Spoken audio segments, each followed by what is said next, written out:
3, 2, 1.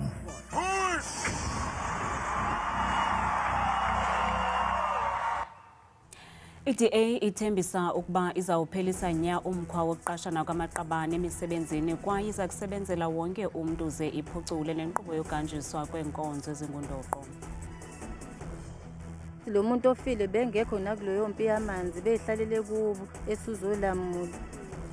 Hayi ufe kabuhlungu bandla ubhuti wami hayi. Ubekwe kwikhaya lakhe lokugqibela namhlanje uCelani Zungu nothe wasweleka emva kokugiliswa sisigadla samanzi eMbumbulu KwaZulu-Natal.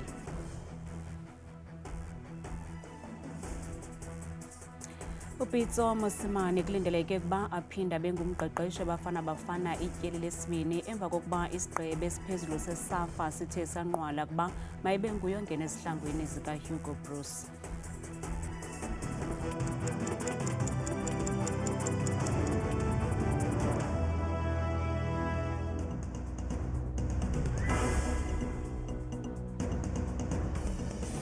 Senibulise emakhaya sifikile kwakhona siziphaka zishushu nezanamhlanje. Kwilinge lokurhwebesha abavoti ngaphambi konyulo lomasipala luza kubanjwa ngomhla wesine kuNovemba, iqela le-DA lithembisa ukuba lizawuphelisa nya umkhwa wokuqashana kwamaqabane emisebenzini kwaye liza kusebenzela wonke umntu ze liphucule nenkqubo yokuhanjiswa kweenkonzo ezingundoqo okukuvakaliswe inkokheli yeli qela umnumzana Jordan Hill Lewis ngethuba ephehlelele umqulu wezithembiso zonyulo eRhawutini. Ibengumbono omxesibe abathandi nabalandeli beqela le-DA bephume ngonina ukuya kumamela umqulu wezithembiso zonyulo lomasipala weqela labo. Eli qela lithi ingathi akasafiki umhla wesine kuNovemba lizokuhlangula abemibeli ebugqwayibeni abaphila phantsi kwabo kwamasipala babo.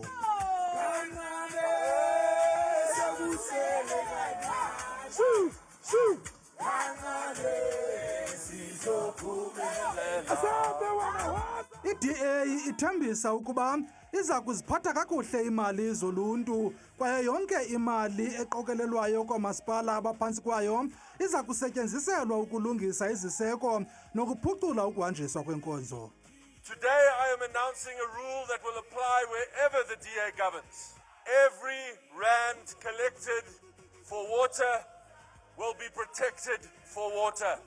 Every rand collected for electricity will be protected for electricity.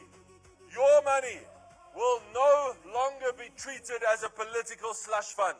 Le nkokheli ye-DA ikhwele izehlela nakwi-ANC ityhola ngokweyisakala ukuphucula impilo zabemibeli yatsho ibongoza abavoti ukuba bavotele inguqu bangavumi ukuba zizigculelo zolawulo oluhesheshe. The problems South Africa face are all the consequences of the same political choice, the acceptance of failure. For too long, South Africans have been told that this is normal, that this is the very best that you can hope for. But I want you to know something today. That is not the best that you can hope for. Iqela le-DA lithi abemibeli mabangalahli imbeleko ngawufelwa kuba ikhona i-DA kwaye iza kusebenzela wonke umntu ingajonge bala nandawo ahlala kuyo. We in the DA, all of us, we will fix what has been broken. We will restore hope to our country. We love South Africa. We love our country. We love each and every one of you watching us at home.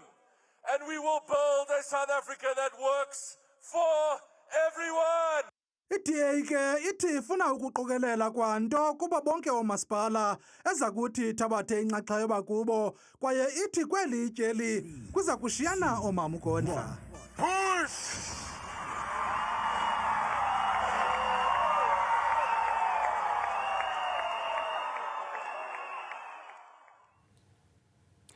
Ubekwe kwikhaya lakhe lokugqibela namhlanje uCelani Zungu. uZungu usweleke ngoMvulo emveni kokunyathelwa sisigadla samanzi kwindawo yaseMbumbulu eThekwini. Usapho lwakhe lusamile kwelokuba lufuna ubulungisa, ukanti abahlali balo mmandla baye bavakalisa intlungu yabo yokuhlala iminyaka nale ngxaki yokunqongophala kwamanzi. Lo muntu ofile bengekho nakuleyo mpi yamanzi beyihlalele kubo ethi uzolamula. Hayi ufe kabuhlungu bandla ubhuti wami hayi. Ubekwe kwikhaya lakhe lokugqibela namhlanje uCelani Zungu eMbumbulu KwaZulu-Natal kwaye usapho lwakhe luqhelekile kakhulu indlela ahambe ngayo kwaye lufuna ubulungisa. uCelani Zungu uthe wasweleka emva kokugilwa sisigadla esithutha amanzi. No matter what he said, that he was running, they were attacking him. But at least they must arrest him because there's a person dead now. Ingxelo zithi uZungu ugilwe sesisigadla samanzi ngethuba lengcwabangcwaba yabahlali nomqhubi wesisigadla ngethuba ezogalela amanzi kumzi othile kwalapha ekuhlaleni. Abahlali bamemelela kurhulumente ukuba aqhabashe ukulungisa le meko. Amanzi aphuma usuku olulodwa, mangena usuku olulodwa mhlawumbe u-half a day, emva kwe-half a day bese yaphela bese hamba iy'nsuku engekho. Besingafisi ukuthi bakwazi ukuthi basidedelele nathi amanzi kwazi usizakala njengomphakathi ngoba manje amanzi siwaswele kakhulu.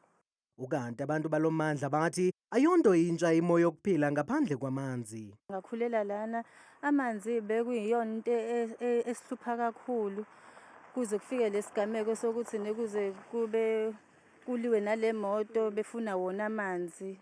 Sixakeke kakhulu ngawo sesiside isikhathi singawathola amanzi.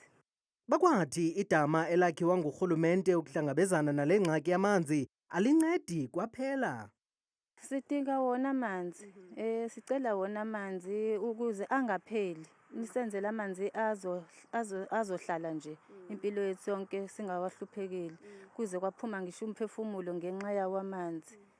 Umgaqo-siseko weli uyibekela ubala ukuba wonke umuntu unelungelo lokufumana amanzi acocekileyo nawaneleyo. Kungenjalo urhulumente enze unako-nako ukuhlangabezana nomngeni wokunqongophala kwamanzi. Kulo lonke eli amatanki amanzi asetyenziswa okwesisombululo sethutyana kwingxaki yokusilela kweziseko zophuhliso. Kodwa kwabanye oomasipala la matanki amanzi ajike abangumthombo wamanzi osisigxina, nto leyo etyabula abahlawuli berhafu iibhiliyoni zeerandi kule minyaka edlulileyo. Njengoko abemibeli belungiselela ukuvota kunyulo loomasipala ngoNovemba, uluntu kwisithili sase-OR Tambo eMpuma Kapa lubuza umbuzo othi yintoni eyenza ukuba inyathelo lethutyana lijike libe yinkqubo esisigxina. Intlekele yaKwaZulu-Natal ibeke umba weetanki zamanzi zomasipala embindini wengxoxo yelizwe. Abahlali kule ndawo bathi ingxaki ayikuko ungabikho kwala matanki koko kukuba oku sele kusisigxina.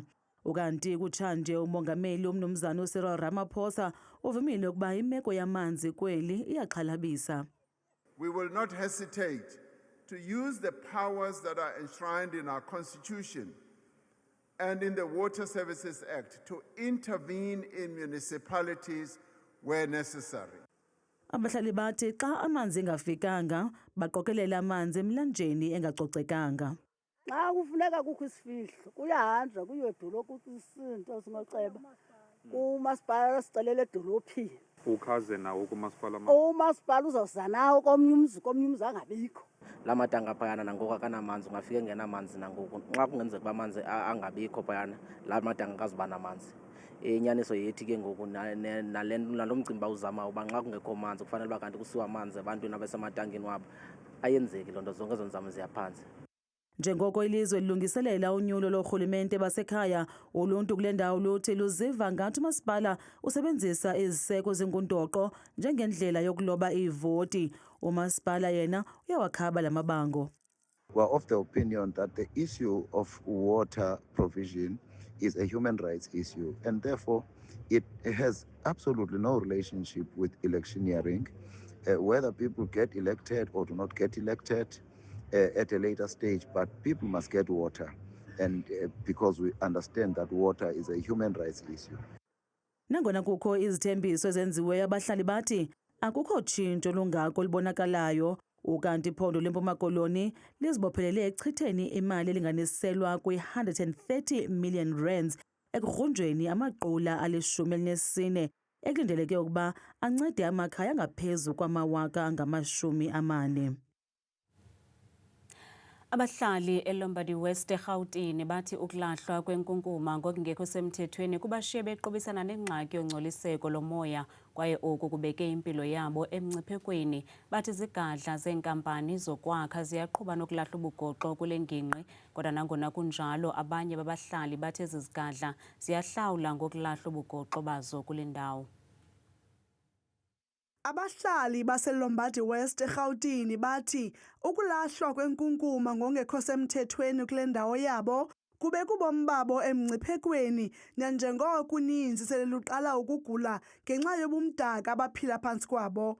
Abahlali bathi sele kuyiminyaka emithandathu bephila kule meko kwaye bathi kudala bekhalaza ngobunzima abaphila phantsi kwabo kodwa abahoywa ngumasipala wabo. We were promised to have a ground where kids, they're going to have a place to play, since our area, it doesn't have any library, any parks, or any place where kids they can play. Since that space is there, so we thought maybe they're going to do something for us. Abahlali bathi ngoku bayagula ngenxa yomoya omdaka abawuphefumlayo apha. Right now, our children cannot play outside as usual. We cannot open windows, like we need to close windows. So this is a humongous catastrophe. I don't know, our government is going to take a step only if we have lost a life. That's when they're going to take action. I say enough is enough. We cannot, our health lives are being compromised. As myself, I'm also sick. I have bronchitis, and even the kids in the house, they're sick. So this dumping area it's affecting us too much. Ukanti uceba wasekuhlaleni kunye nabakwa Pick It Up khange bafumaneke ngethuba sisiza emoyeni ngelinqaku. Imibutho elwela amalungelo oluntu imemelela kurhulumente kuba akhusele abemi bangaphandle abakweli nabashiyeke bengenandawo zokufihla intloko emveni kwemingcelele ye-March and March. Le mibutho ityhola ngelithi kukho intiyo egqubayo kweli kwaye ithe yabamba imingcelele nalapho ibivakalisa izikhalazo zayo. Halt the white paper on citizenship and immigration bill. The draft white paper on citizenship, immigration and refugee protection's first safe country principle is unconstitutional and violates the Refugee Convention. It denies asylum seekers a fair hearing based on transit alone without assessing actual safety, risking refoulement, a clear breach of international law. The state is bound to protect all within its border, and this policy fails that duty. Cabinet has flouted its constitutional mandate, and it must be struck from the final paper. Ukanti abaququzeleli bolugwayimbo bathi iimbacu mazingasetyenziswa ukuqumbuko isakala kukarhulumente. Today we're trying to show that there's a larger population of South Africa that is against kicking people out of the country essentially and trying to police them by trying to look for their documents, but also to show that South Africans are united as well as Africa is united, and that we can't be turning on each other in the way that we have, and that the real culprits, our African governments, are the people that we should be holding accountable for the injustices and poor service delivery that we're facing in all of our countries. Imvumi neyazenzela igama kumculo wekwaito uIshmael ubuyile kwakhona. Le mvumi eyaziwa kakhulu ngengoma ethi Robalitheka kunye nethi Avulekile amasango ukubalula nje ezimbalwa inecwecwe elitsha. Kweli cwecwe uIshmael uxube isingqi samapiano, umyalezo wokholo kunye ne-R&B esebenzisana neemvumi ezahlukeneyo kweli.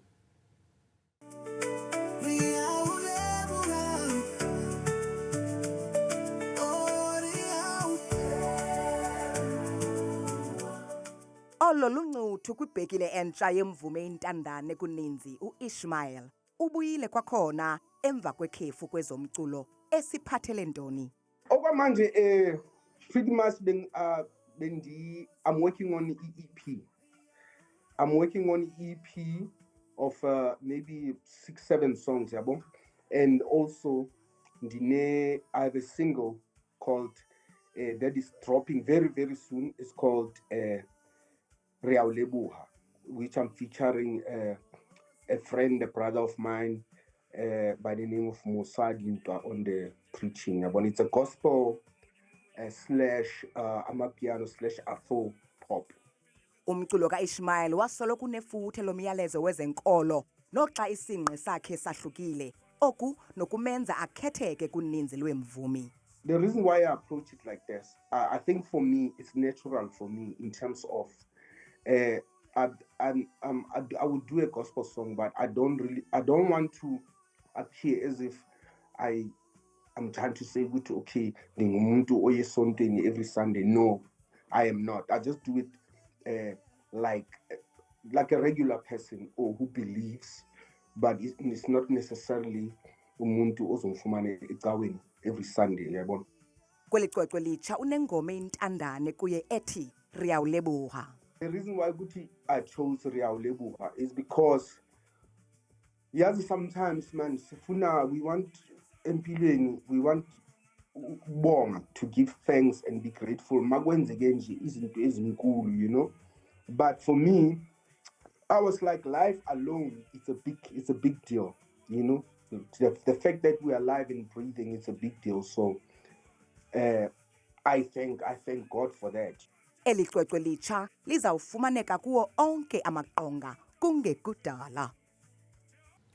Pitso Mosimane kulindeleke ukuba aphinda bengumqeqeshi Bafana Bafana ityeli lesibini emva kokuba isigqebe esiphezulu seSAFA sithe sanqwala ukuba mayibe nguye ongena ezihlangwini zikaHugo Bruce. uPitso Mosimane nowaphumelela iindebe ezimbini zeCAF Champions League ngoyena mntu obeyintandane ekungeneni kwesi sikhundla sobuqeqeshi Bafana Bafana emva kokuhamba kukaHugo Bruce. iSAFA ibibambe intlanganiso yesigqebe esiphezulu ekhethekileyo namhlanje kwikomkhulu layo iSAFA House amalungu esisigqeba avumelene ngamxhelomnye ukuba uPitso Mosimane makabuyele kweli qela.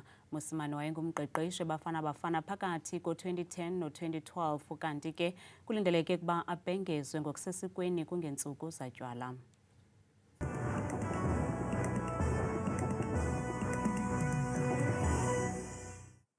Babekazibini ke kuwe Qwathikazi noMamzangwa ezindabeni. Ndiyakubulisa nawe mbukeli wam apha ekhaya. Ndikwamkele ke kwiqonga lam leMozulu. Mna ke betshina ngegama ndinguye ke uThabile inzwakazi yabathembu. Mvanje ke mbukeli masiphawuleni yenjenje iMozulu leyo ke mbukeli wam umfanekiso wokuqala ngogxileyo kaloku kwiziganeko ke zemvula nomoya kuwo wonke uMzantsi Afrika. Nawe uyabona apha ekhaya nokho limandundwana kakhulu ke izulu phaa kwindawo ezininzi nje kwintshona Kapa yelizwe impela phaa ngaselunxwemeni njengaphaa kooFred and Alex phaya yinkwankca namaqondo aphansi sabanda kakhulu phaa ngo-8 degrees kuwo wonke futhi umbindi ephondweni lonke lase-Free State amazantsi KwaZulu Natal kukumandla futhi ephondweni laseMpumalanga. Bethina ekhaya masijonga kaloku amaqondo okutshisa ke aphantsi naphezulu. Siphawula iphondo lokuqala eliphaya lona ephondweni ke mbukeli laseMpuma Kapa. Kwindawo ezininzi laphondo futhi kuyanetha nje yonke intsasa yangomso phaya encamini nakwintshona kwelaphondo busekomane phaya eSada Whittlesea Kaladokwe futhi eBurgersdorp kubanda kakhulu phaya ngo-3 degrees ekuseni. Benje ke mbukeli futhi kwelaphondo ke laphaya eFree State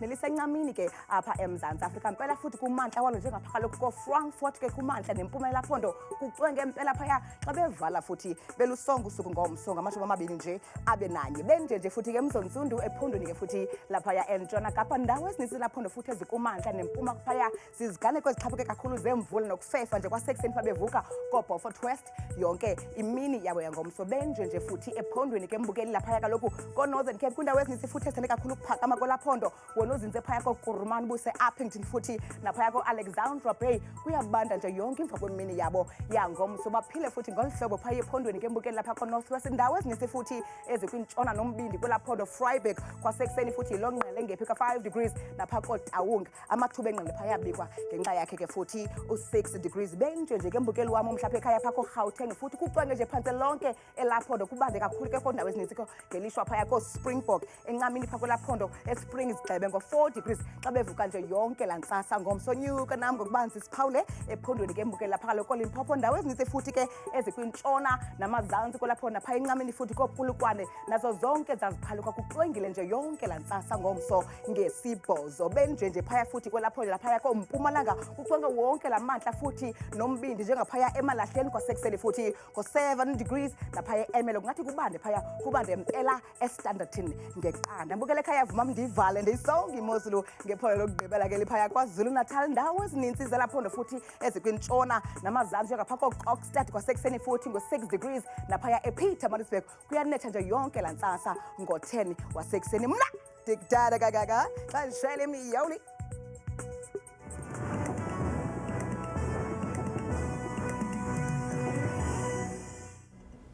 Kamnandi mawethu.